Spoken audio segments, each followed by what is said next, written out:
আইসা বসি সবাই তো আছেন পেট্রোল আর অক্টেন নিয়ে। আসলে সব এটার মধ্যে কি চলতেছে সেটা একবার জানা দরকার। আজকে মনটা আমার এত বেশি খারাপ হয়েছে সেটা বলার মতো না।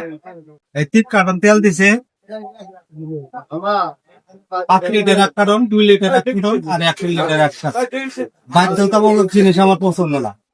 সাথে দিছে 24 কেজি আটা, 40 কেজি পোলাও চাল, 12 পিস সুজি। তাহলে কেমনে ব্যবসাটা করবো আমি এই জিনিসটাই বুঝতেছি না।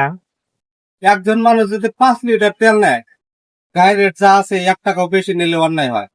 5 লিটার তেল নিলে 5 কেজি চাল নিতে হইব, এটাও বাধ্যতামূলক।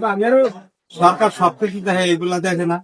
শপিংয়ের অবস্থা খুবই খারাপ, ব্যবসা বাণিজ্য আর পরে দিতে হবে। মাথাটা তো নষ্ট হয়ে গেছে, এই বাধ্যতামূলক জিনিস আর পছন্দ না। সত্যি খুব খারাপ লাগতেছে। 3 কার্টনে 3 বস্তা, এত চাপ ভালো লাগে না।